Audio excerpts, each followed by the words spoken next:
without assistance. Though I might with you for a time, the incorporeal form I assumed on the ship would be incapable of casting even the simplest enchantment.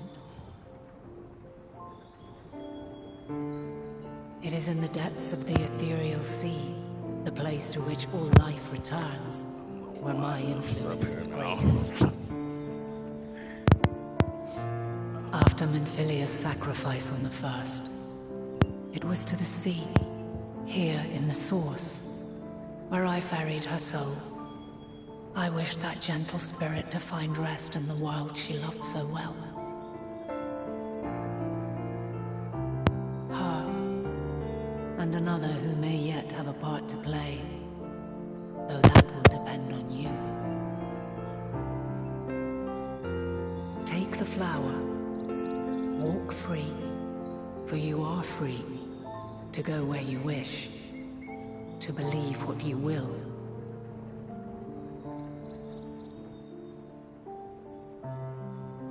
That blue will be your guide, test and proof of your conviction. In darkness, seek joy, surrender not to sadness, and see beyond despair. Walk free and bear the light for others to follow. Together, raise it aloft and let it shine till the end, blinding and radiant.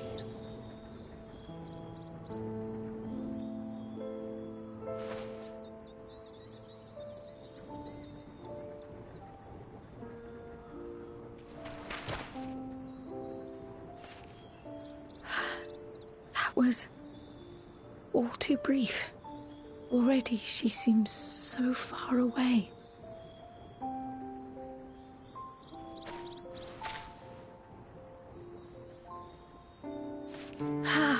My apologies if I startled you. Ever since we began our descent into Labyrinthos, I had sensed another's will, straining to reach out. Even with my particular talents, though, I was unable to make a connection at first, so weak and tenuous it was. Once I took hold of that wispy thread, imagine my surprise to discover it was Heidelin herself. Needless to say, it seemed wise to learn what we could before letting go.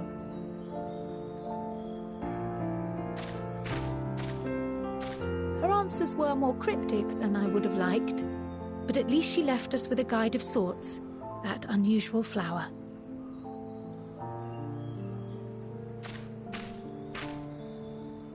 Yes, we are definitely making progress.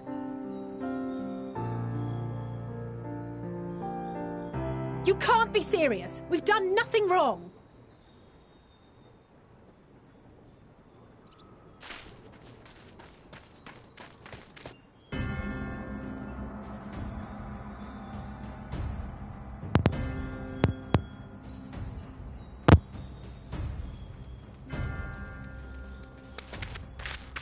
Master Fortuno? What business has the Forum with us? Obstruction and suppression, apparently.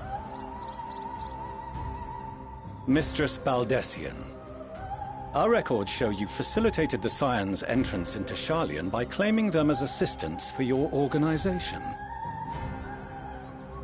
We are aware of your investigations.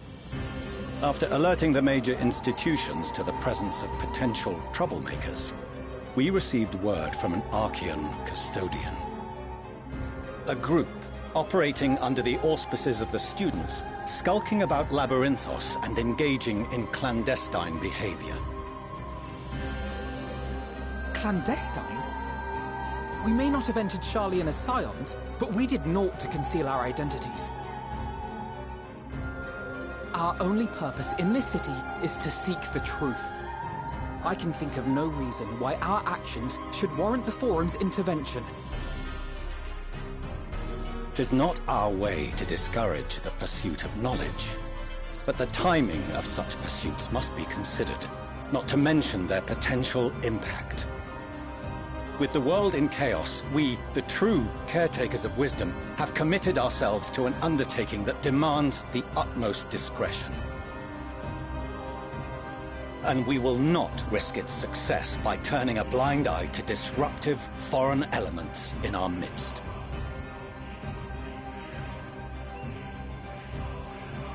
What, then, is to be our fate? Will you put us on a ship back to Eorzea? The Forum will convene to examine your case. The results of said inquiry will determine your future in this city. As for your absent companion, he has already been detained. Graha! But why? Is reading a crime now, too? Reading is encouraged, celebrated even. Not, however, of the volumes shelved in the restricted section of the library.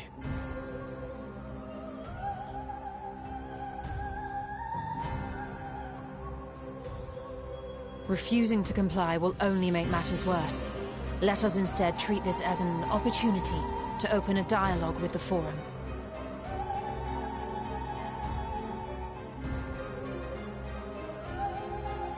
Silence is often one's best defense. I would advise against prolonging the proceedings with frivolous discourse.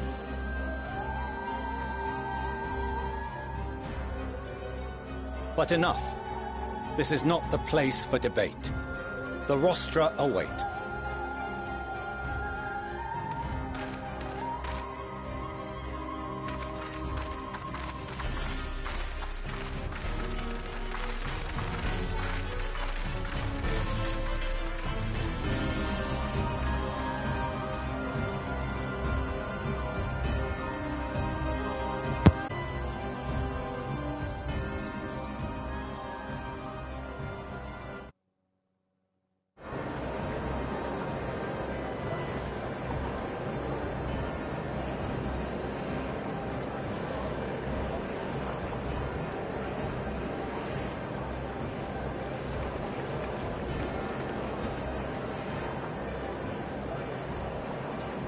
Forgive me. I was careless. We would have been detained regardless. This way, at least, we managed to stay together. I trust your time within the Forbidden Archives was well spent.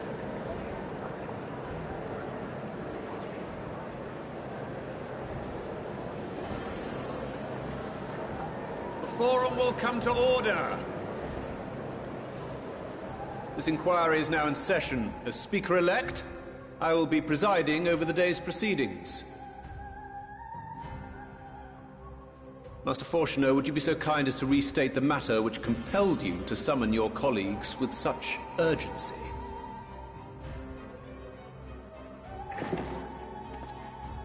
As you are all aware, we recently denied Eorzea's request for Sharlayan assistance. Since then, certain individuals dissatisfied with our decision have taken it upon themselves to interfere with our work. They entered our nation masquerading as associates of the students of Baldessian. But these malcontents are better known as the Scions of the Seventh Dawn.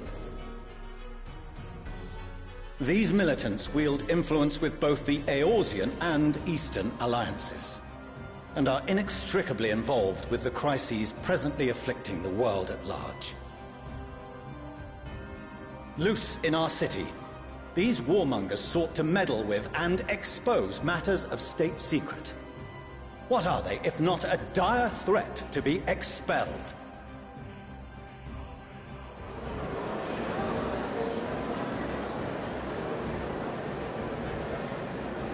You have tarnished the good name of the students. Galuf would be ashamed.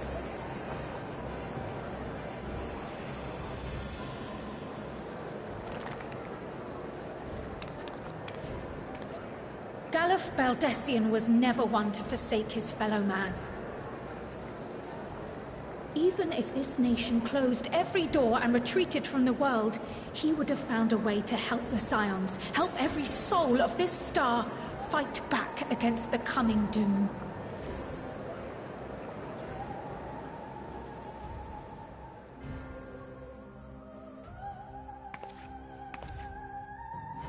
A terrible enemy stands poised to lay waste to all we hold dear. In the face of such madness, Eorzea reached out to Sharlayan, a respected ally, in the hopes of forming a united front. Was your curt dismissal truly the best you could offer? Or are you so preoccupied with your momentous duty of an age long past that even the end of the world is unworthy of your attention?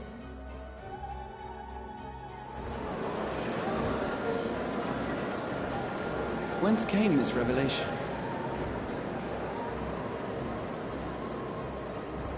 From the mouth of a Forum member within fortuitous earshot. Then it seems your findings support my own.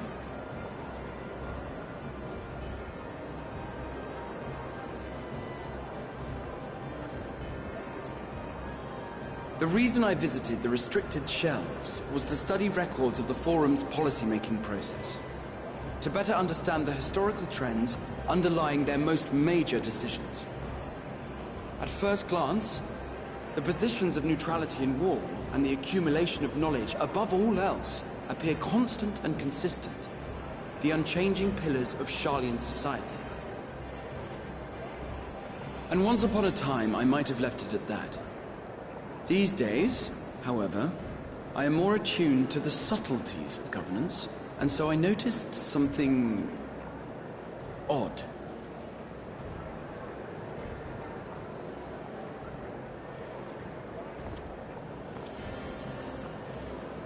From a particular point in time, the purpose of these policies shifted. No longer was knowledge preserved for the benefit of society. Rather, society was to be gradually reshaped to ensure the preservation of knowledge.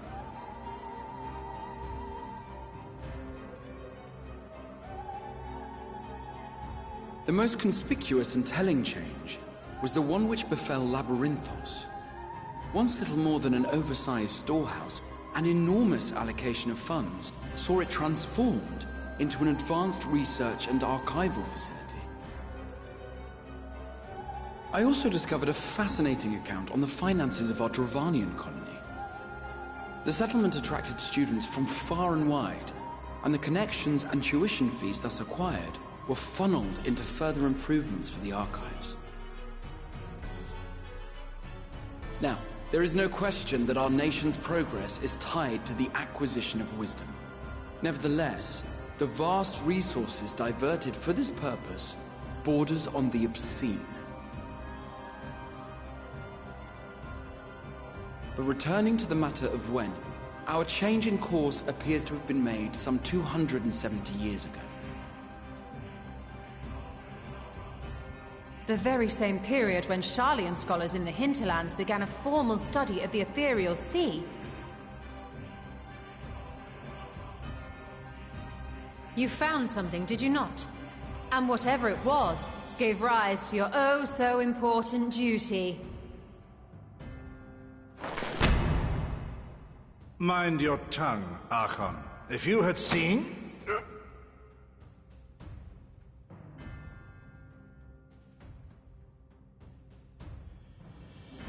Yes. We are bound by a duty we cannot ignore. Knowing this, what would you have us do? Abandon our vital work and join you on the field of battle? We will never choose the way of the sword. We will fulfill our mission not through strife and bloodshed, but survival. Come what may, we shall live on. We must. Do as you must, then. But we Scions will fight until the heavens fall, until our last breath.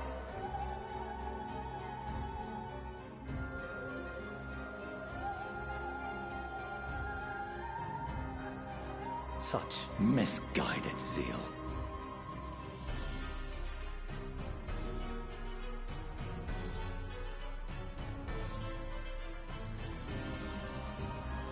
Father, Master Fortuno, I fail to understand the stance you have elected to take.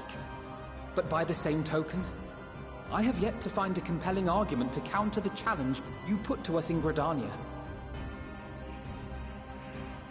Still, in the midst of my uncertainty,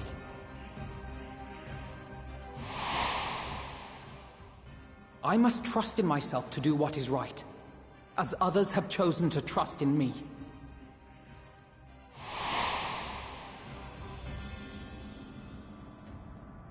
So I will continue, as I always have, weighing the consequences of my every action, and allowing my hope for the future to inform my decisions.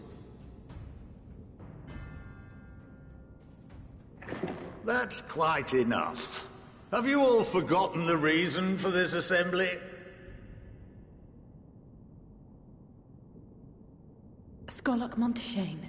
Hidudium and an old friend of my grandfather's. Honestly, every discussion devolves into some interminable debate. Terrible habit. Let's return to the topic at hand, By their own admission, these scions have resolved to fight alongside the Eorzean nations against the doom which swift approaches. But there exists no evidence of an attempt to incite our citizens to do the same. Furthermore, while our decision may well have been the correct one, we cannot simply bull our way through these disagreements without inviting doubts or objections. Put yourselves in their place. Who among you would leave a tome unopened if an elder forbid you read it with no reason given? Now, if we're to quell further discontent, then we must conclude this matter with a fair and even hand.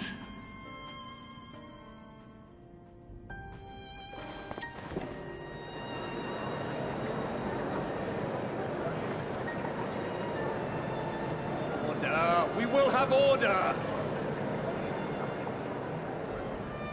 Master Monteshane raises some valid points.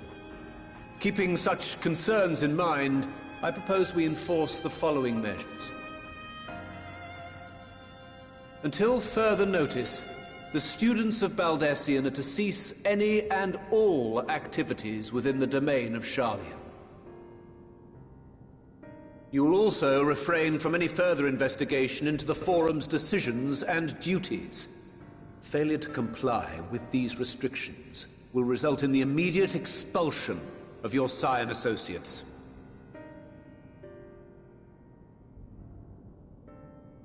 Let us put this judgment to a vote. All in favor, raise your hand.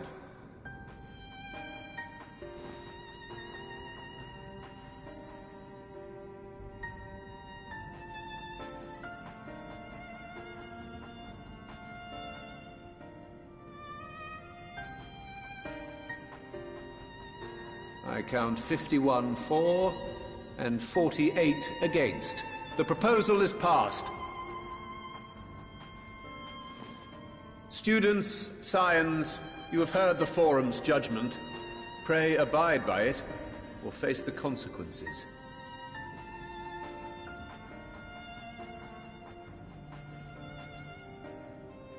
Honored members, I thank you for your time.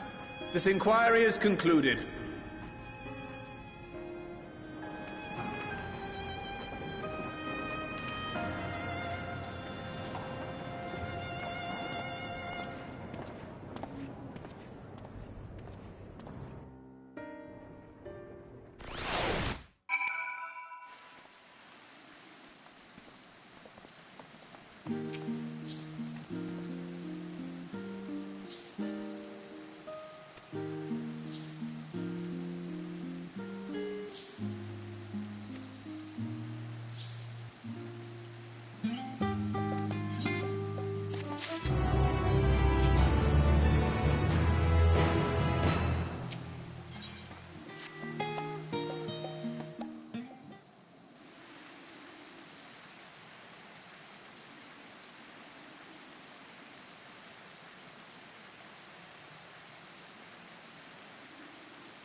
Welcome home, my lady.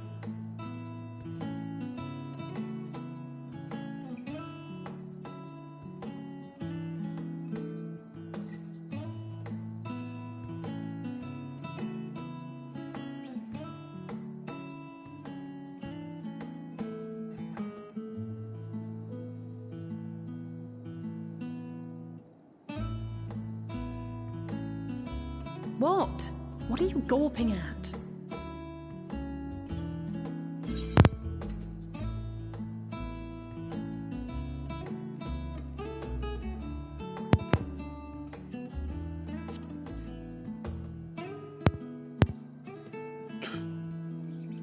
Oh, I suppose I never gave the decor much thought.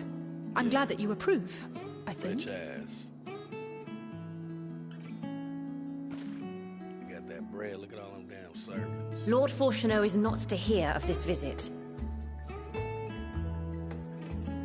And I should also like the children to have their gifts, ere my husband makes his return. As you wish, my lady.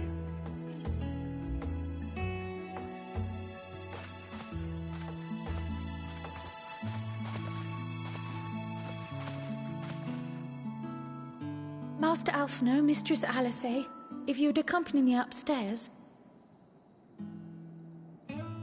We shan't be long.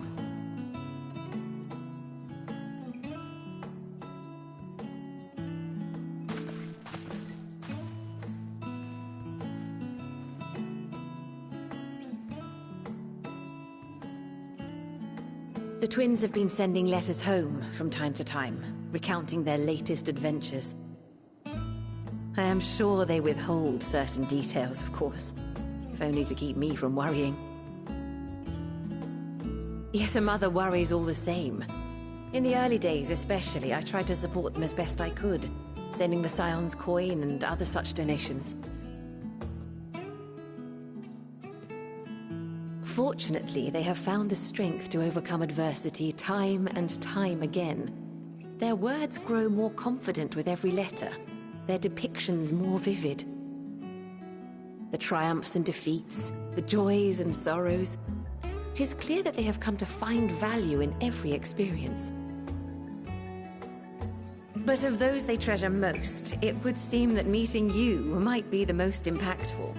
Why, since that fateful day, I do believe there has not been a single missive in which you were not mentioned by name.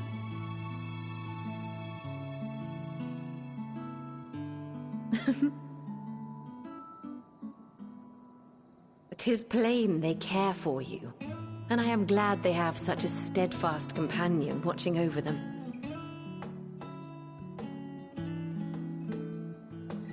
Under normal circumstances, I would offer you tea, but alas, these are anything but.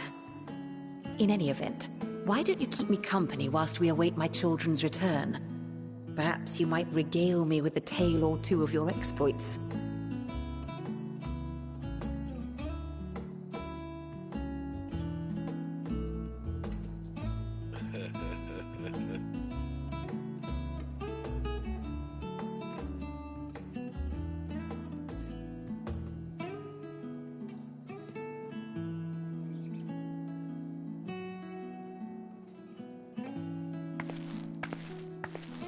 When you mentioned gifts, I wasn't sure what to expect. Mother,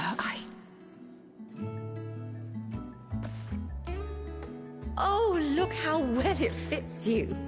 And the style is to your liking?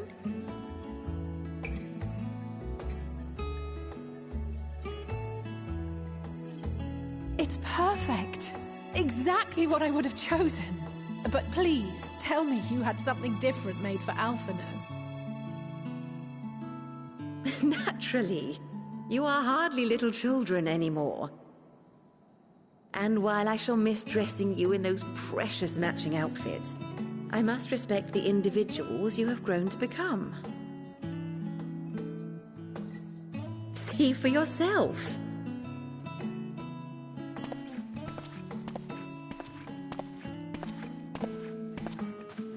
Thank you for the splendid clothes, Mother.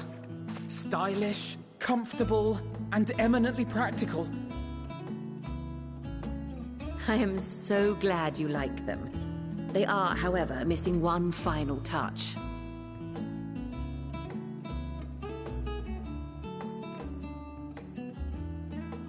If you'd allow me, Master Alphino.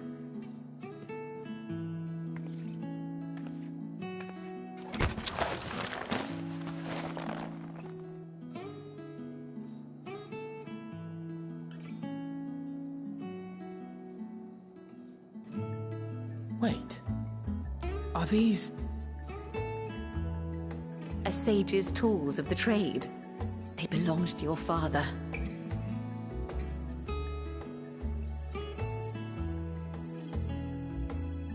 Though he may as well be chained to his desk these days, as a student he was often called upon to venture into the field. He wielded those armaments, both to heal and to harm in no few battles. None so fierce as those you two have braved, perhaps, but battles nonetheless. Thus did I pull them out of storage, to show you that he was not always the man who stands in vehement opposition to you now. And also because it would be a terrible waste of ridiculously expensive House Leveilleur commissioned artistry.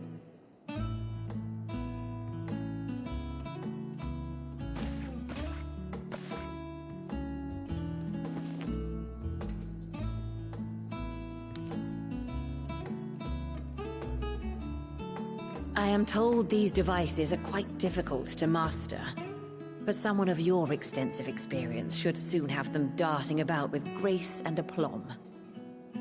May the wisdom in that crystal serve you well. And please, try to find common ground with your father, that you might come and go without need for this awful subterfuge.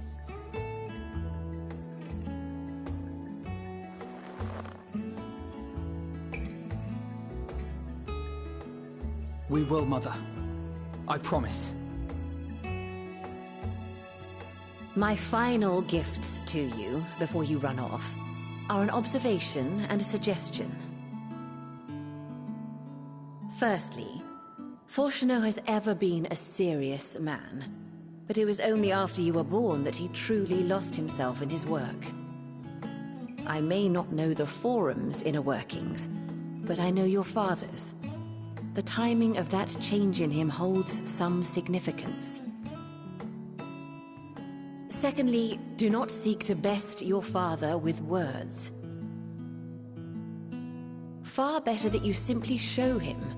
Let him discover the merit of your actions, after they cannot be undone.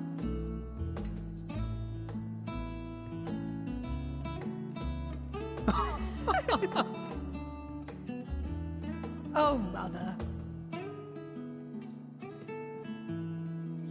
We shall take your wisdom to heart. Thank you again for these gifts, and farewell for now. Safe travels, my children. Eat well, stay warm, and keep your friends close.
Your time in Thavnair has certainly been eventful. In my opinion, carrying out Vitra's request and assaulting the Tower of Zot should be our highest priority. I agree. While I still have questions concerning the Forum and their grand undertaking, we have all but exhausted our avenues of investigation. Simply pressing them any harder on the subject will almost certainly result in our expulsion. Therefore, I suggest we explore the ethereal sea connection by way of a letter to Master Matoya, then make our way to Thavnair. I wonder, even with the protection these talismans afford us, what can we hope to achieve once inside the tower? According to Orenvold and Frodola's report, they were unable to free the Emolja. Worse, their attempts triggered the tower's defenses, which led to a summoning of Luna Ifrit. What does it tell us that the Spires even have such defenses? Simply pulling a prisoner from the wall is fatal, thus the direct approach is doomed to failure from the outset. Any further measures to dissuade such actions seem unnecessary. Unless, of course, there is a way to free the prisoners without killing them. Then it stands to reason that any intruders will be met with overwhelming force. The towers appeared throughout the world in but the twinkling of an eye. 'Twas by magical means these structures were raised, I surmise. A spire thus conjured must needs be maintained, and I suspect an arcane catalyst, some manner of core, doth lie hidden within. Destroy the core, and the tower ceaseth to be, thus liberating the captives without harm. So we can hope, and I would prefer to enter the tower with a working theory than with no plan at all. Assuming Ishtola's reasoning is correct, the chances of the defenses remaining dormant are small to none.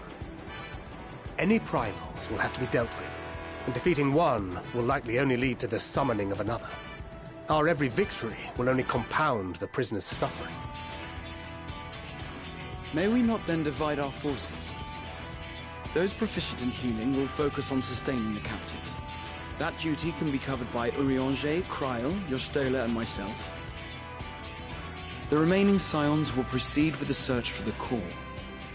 Admittedly, this strategy puts both parties at greater risk, but it should bolster our chances of saving the Arcosodra by a considerable margin.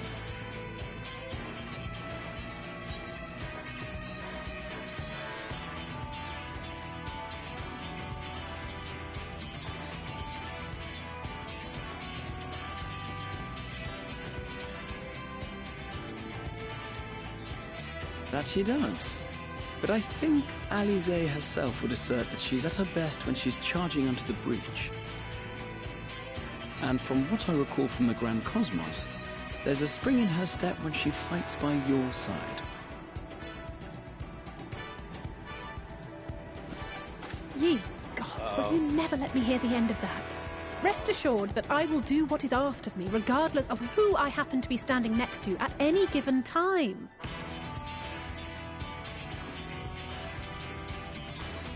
It seems we have a plan. All that remains is to carry it out. I will inform Radzat Han of our movements. So let us make our preparations and regroup near the tower. The military post in what's left of the Hamsa hatchery should serve as a convenient staging. That sounds perfect. And remember, the experimental aetheryte at the confluence is there for those who need it, so there's no excuse for being late.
dungeon.